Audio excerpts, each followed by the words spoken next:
Grab that stool right there. Yeah, the one at the end. Welcome. I'll get you a coaster. Just mind the papers. Right. Sorry about that. It's just, you look like someone who could use a stiff drink and a story that doesn't involve whatever fresh disaster is on the news today. Which is exactly why half my bar is currently covered in your translated ancient records and bamboo amps. Just trying to wipe down the counter, but you've got, like, 4,000 years of history spread out next to the napkins. Hey, it requires space. But listen, we are officially skipping the dusty, ethereal mythologies tonight. I am so tired of stories about gods throwing lightning bolts. Oh, thank goodness. I think we all are. Right. The mission of this deep dive into these sources is entirely different.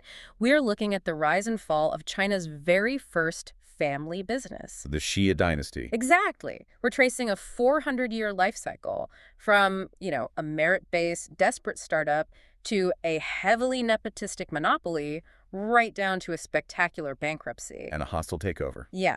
It is the ultimate, slightly depressing corporate case study. It is worth your attention, though. I mean, history is usually just politics in disguise, and politics at its core is essentially just business. 100%. If you read through those ancient texts carefully, you see a textbook example of how quickly public assets become private property the second human ambition gets involved. Yeah.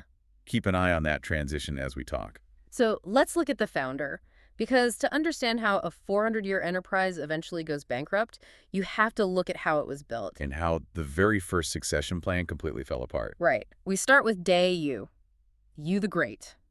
And if you're picturing a guy in golden robes lounging on a throne, erase that entirely. Yeah, that's not him. According to these records, Yu was the ultimate boots-on-the-ground practical founder. He didn't inherit a shiny kingdom. He inherited an absolute apocalypse. He inherited a flood. And, not just a bad rainy season. No. The sources describe a catastrophic, existential flooding of the Yellow River Valley that threatened to wipe out early Chinese civilization entirely. His claim to fame wasn't divine right or military conquest. It was pure project management. Which is wild. I'm reading the accounts of his dedication, and it honestly borders on pathological. There is this famous historical detail. During his 13 years of flood control work, dredging rivers and moving mountains, Yu passed by his own home 3 different times. And he never went inside. Not once. Yeah. You are walking past your own front door, you can probably hear your kid crying, smell dinner, and you just keep walking because the infrastructure project isn't finished. Well, it is a incredibly powerful foundational myth for a state.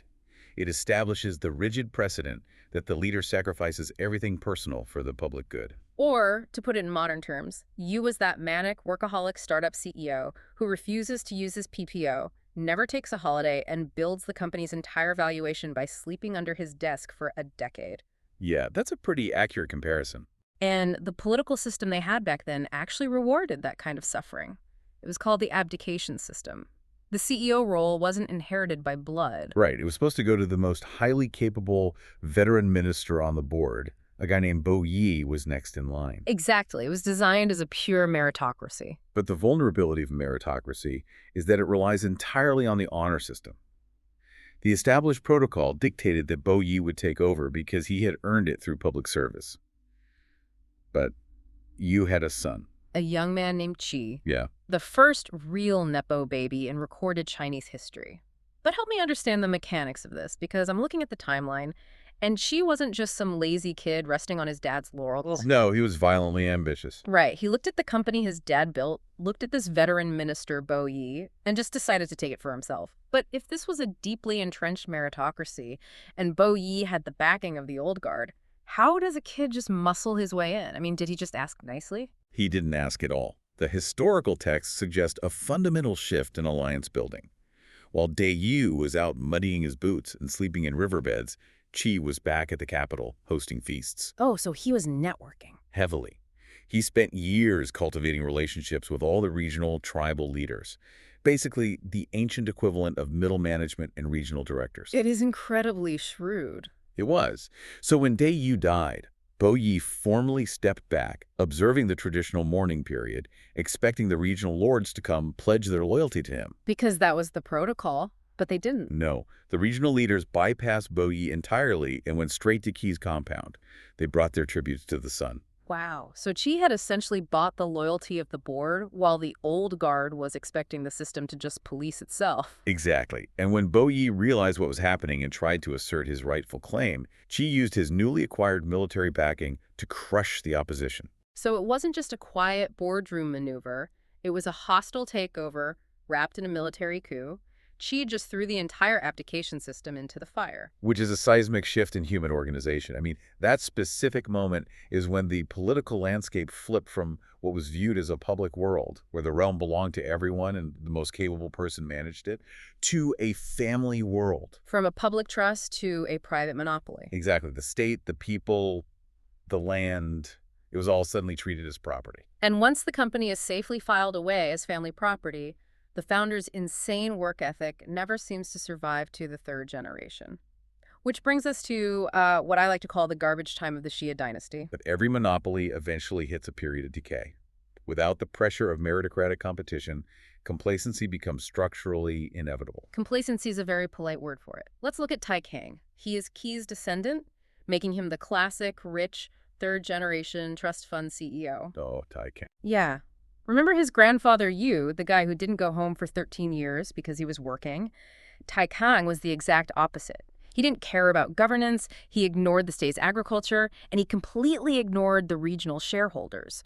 All he wanted to do was hunt. It is important to clarify what hunting means in the context of Bronze Age royalty, though. Okay. He wasn't just walking into the woods with a bow for an afternoon. No, these were like massive events. Right. These were sprawling military parades that lasted for months. They drained the treasury, trampled agricultural lands, and most importantly, removed the central authority figure from the capital. I mean, it's the ancient equivalent of a modern CEO inheriting a Fortune 500 company, ignoring all the board meetings, and taking the corporate jet to play golf for 6 months straight. Basically, yes. He is out there on the back nine while the company is literally bleeding out.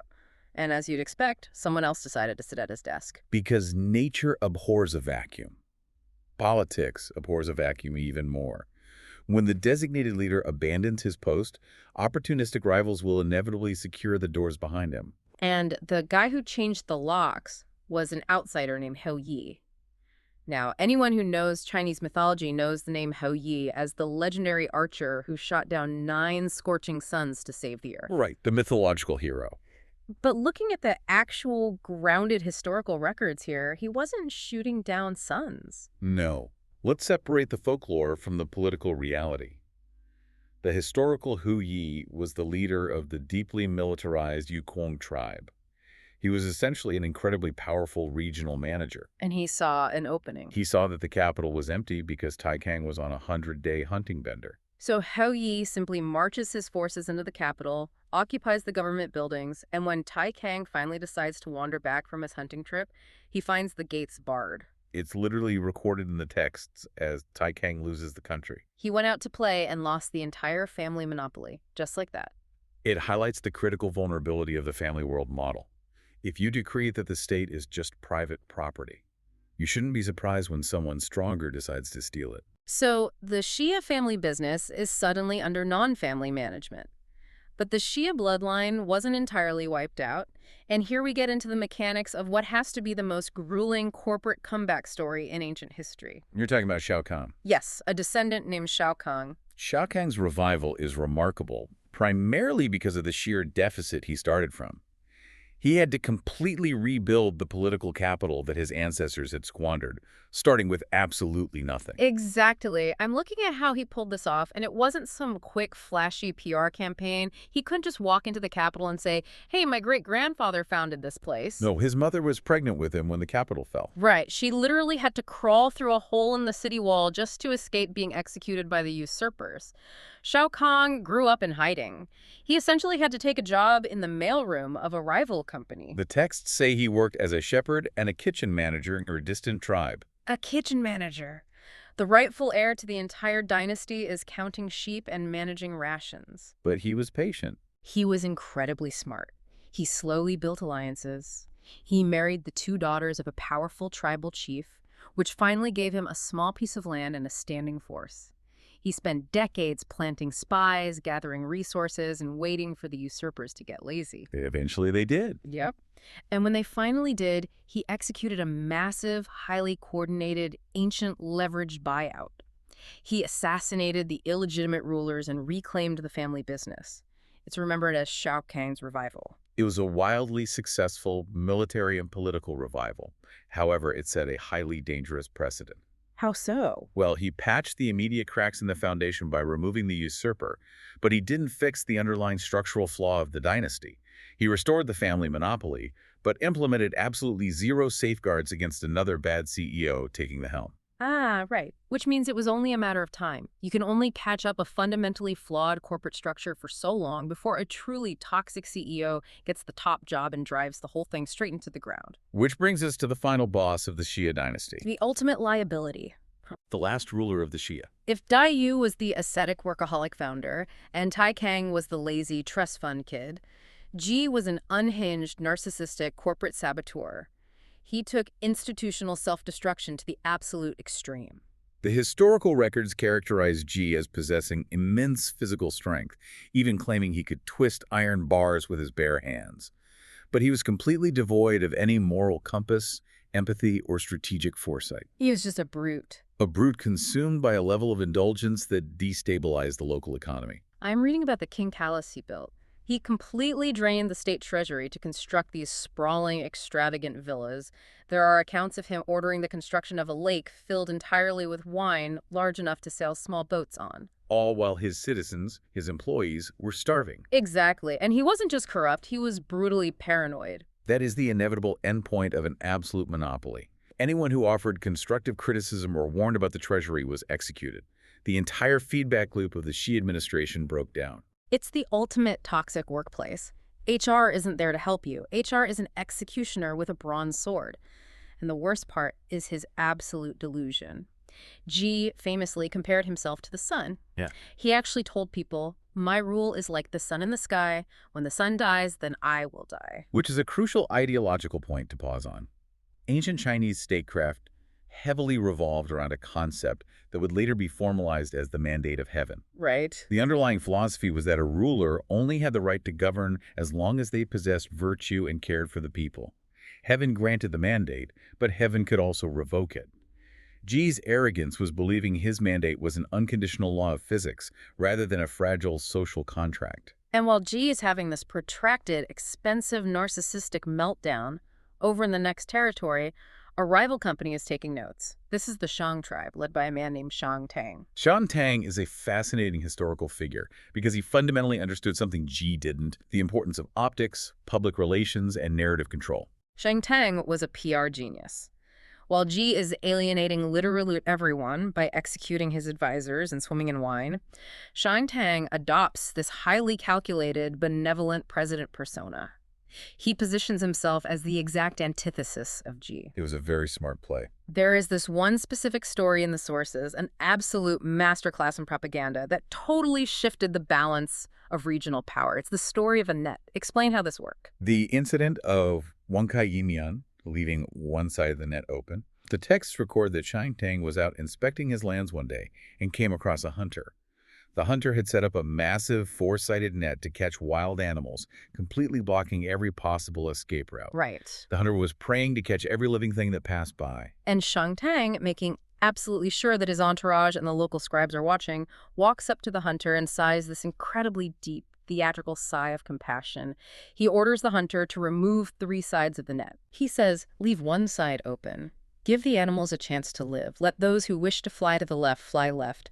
Let those who wish to escape to the right, escape right." The message of the story is explicit leniency and profound mercy. Now, let's be real. Do I think Shang Tang was an ancient animal rights activist who cared deeply about local wildlife? Absolutely not. I think he was a shrewd political operator. Oh, without a doubt. As a viral PR campaign, it was devastatingly effective. This story spread from tribe to tribe like wildfire. It spread because the political reality of the time made the metaphor incredibly potent. The people hearing that story weren't just hearing about a hunter and some birds. What were they hearing? They were decoding a carefully broadcasted political manifesto. The message was obvious. Under the tyrant Ji and the Shia dynasty, you are trapped in a four-sided net of taxes, forced labor, and execution. You have no way out. But under Shangtang, you will be given an exit. You will be given room to breathe. It's a painfully obvious message, really. Shang Tang was holding up a giant neon sign to all the minority shareholders, all the various smaller tribes, regional managers, and exploited workers who were suffering under G. Yeah. He was telling them, I am a stable, sane investment. Transfer your assets here. And they did. One by one, 40 different regional tribes quietly transferred their loyalty, their resources, and their military backing to the Shang group. It illustrates how political power is rarely just about raw military might. It is heavily reliant on perceived legitimacy. Ji still technically held the title of king, but Shangtang had completely captured the market's confidence. Exactly. The minor tribes realized that the Shia brand was toxic and fundamentally bankrupt. And once the minority shareholders officially abandon ship, all that is left is the formal acquisition.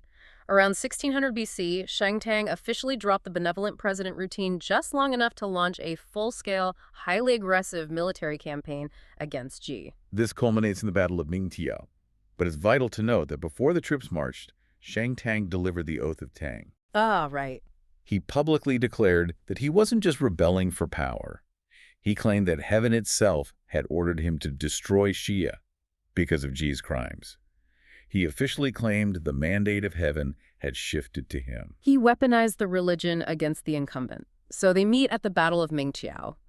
Usually, ancient battles in these texts are described with all this epic poetry about clashing bronze and heroic, bloody charges. But not this one. No. Looking at the actual dynamics of Mingqiao, it's pathetic.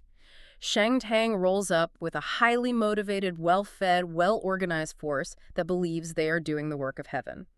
And on the other side, you have Ji's army. An army that had been systematically demoralized, starved, and abused by years of staggering mismanagement and cruelty. Ji's army was completely checked out. They were fighting exactly like a group of employees who haven't received a paycheck in 6 months.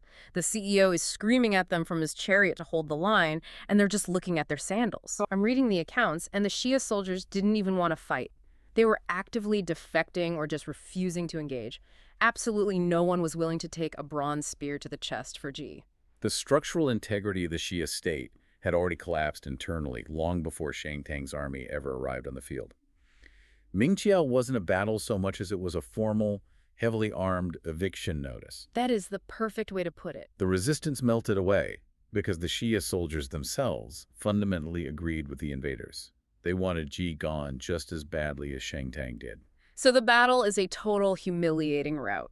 Ji, the guy who literally thought his rule was as eternal as the sun in the sky, realizes pretty quickly that he is very mortal and entirely alone. He turns his chariot around and flees. And he eventually gets captured and exiled to a place called Nanchao, where he dies in absolute obscurity. And just like that, the 400-year-old Shia enterprise is liquidated. The company that Dai built by refusing to go home to his family for 13 years was officially bankrupt. And all of its assets, its territories, and its remaining people were seized and completely reorganized under Shangtang's new management.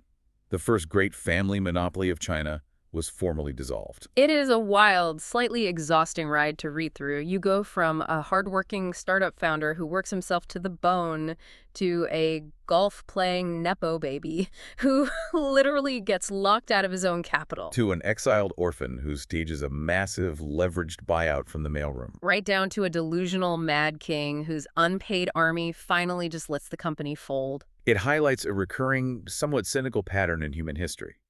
The specific qualities and sacrifices required to build an institution are almost never the same qualities required to sustain it across multiple generations. Once the struggle ends, the entitlement begins. Which is exactly why I'm sitting at this bar reading these specific sources tonight, because while we are talking about bronze chariots and ancient history from nearly 4,000 years ago, these exact same corporate dynamics are completely irrelevant. They really are. The arrogance of unchecked power, the viral PR battles for public opinion, and the fatal mistake of losing the support of your shareholders. These exact scenarios are playing out in modern boardrooms, tech monopolies, and political capitals right now. The costumes have changed from silk robes to tailored suits, but the business model stays exactly the same. Which brings up a rather fascinating point to consider as you finish that drink. Yeah. We talk about the Shia dynasty falling, because its people stopped believing in the illusion of the CEO's absolute power. Yeah. G lost the mandate of heaven because he assumed it was permanent.